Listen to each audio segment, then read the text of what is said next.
Perkenalin nama gue Adit gitu. Tepuk tangan dong buat Polgo FSD gitu ya, karena udah ngebuat lomba stand up ini gitu. Tapi sayang nih, peminat lomba ini tuh dikit gitu. Menurut gue karena ada dua hal gitu. Yang pertama karena mungkin temanya tentang pemerintah, yang kedua karena disiarkan secara online. Ya, ini bukan apa-apa sih ya, bukan apa-apa. Tapi kalau misalnya ada apa-apa, ini kan barang buktinya langsung ada ya kan, ya Allah, ngeri ya kan. Makanya sehari sebelum perpanjangan ini gue baru lihat pesertanya cuma ada 3 ya kan.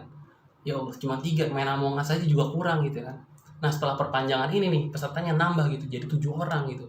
Ya alhamdulillah ya kan, nambah 7 orang. Seenggaknya main futsal masih bisa ya kan, walaupun cuma sparring gitu. Gue yakin sebenarnya ini bukan karena promosinya kurang atau komik yang punya keresahan tentang pemerintah tuh dikit, bukan menurut gue. Tapi karena menurut gue karena nggak berani aja gitu. Karena ada lomba stand up komedi sponsornya Obat Kuat, itu peminatnya jauh lebih banyak dibandingkan lomba Polgo Fest ini gitu. Bahkan pesertanya harus membuat testimoni di Instagram mereka masing-masing gitu ya.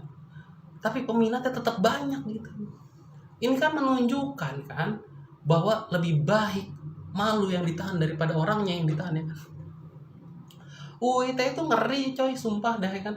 Ada cewek namanya Indra Kalista itu, dia podcast, dia cuma nyampein opini doang di situ gitu. Tapi orang-orang pada komennya, ya Allah, penjarakan Indra Kalista menyebarkan hoax.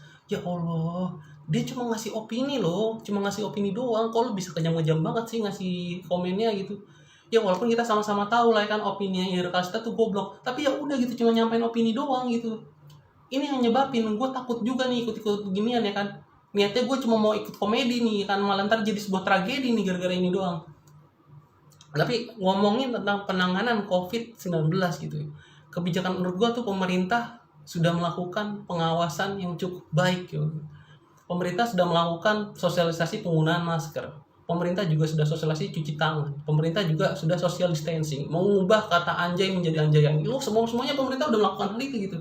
Tapi ada satu hal yang aneh coy. Ada satu hal yang aneh gitu. Pemerintah tetap melakukan pilkada gitu. Katanya pilkada ini dilakukan untuk mempercepat penanganan COVID gitu.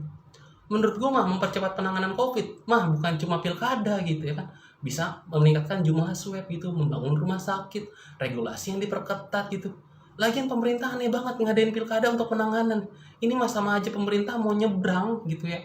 Tapi dia milih jembatan Sirotol Mustaqim gitu. Padahal ada jembatan Suramadu sebelahnya gitu, ya Allah. Maksud gue mah masih banyak gitu opsi yang bisa dilakukan pemerintah untuk penanganan COVID, bukan pilkada gitu. Terus ngomongin kesejahteraan pada saat pandemi COVID-19 gitu.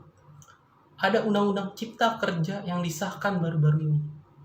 Sebelum gue bahas nih, gue jelasin dulu ya, kalau gue tuh posisinya netral gitu ya kan. Ya kalau pakai IG lain terus gue pakai topeng Rey Mysterio sih menurut gue gak masalah gitu. Tapi gue bisa menjelaskan keberpihakan gue kemana. Tapi ini kan gue pakai IG gue ya kan, kalau ada apa-apa bahaya nih di gue nih. Gue bukannya apa-apa nih ya kan, tapi banyak orang yang kurang setuju dengan undang-undang cipta kerja ini, makanya di demo ya kan. Pemerintah bilang ini masalah disinformasi atau hoax. Seharusnya ya kalau menurut gue ya, kalau masalah cuma itu, seharusnya pemerintah cuma harus menjelaskan logika dan pemikirannya gitu. Kenapa tetap memaksakan undang-undang cipta kerja ini gitu. Lakukanlah diskusi-diskusi gitu. Tapi pemerintah tidak melakukan itu. Itu yang menyebabkan menurut gue muncul mosi-mosi tidak percaya gitu. Dan akhirnya gue ngerti nih kenapa pengikut Sunda Empire banyak gitu ya kan.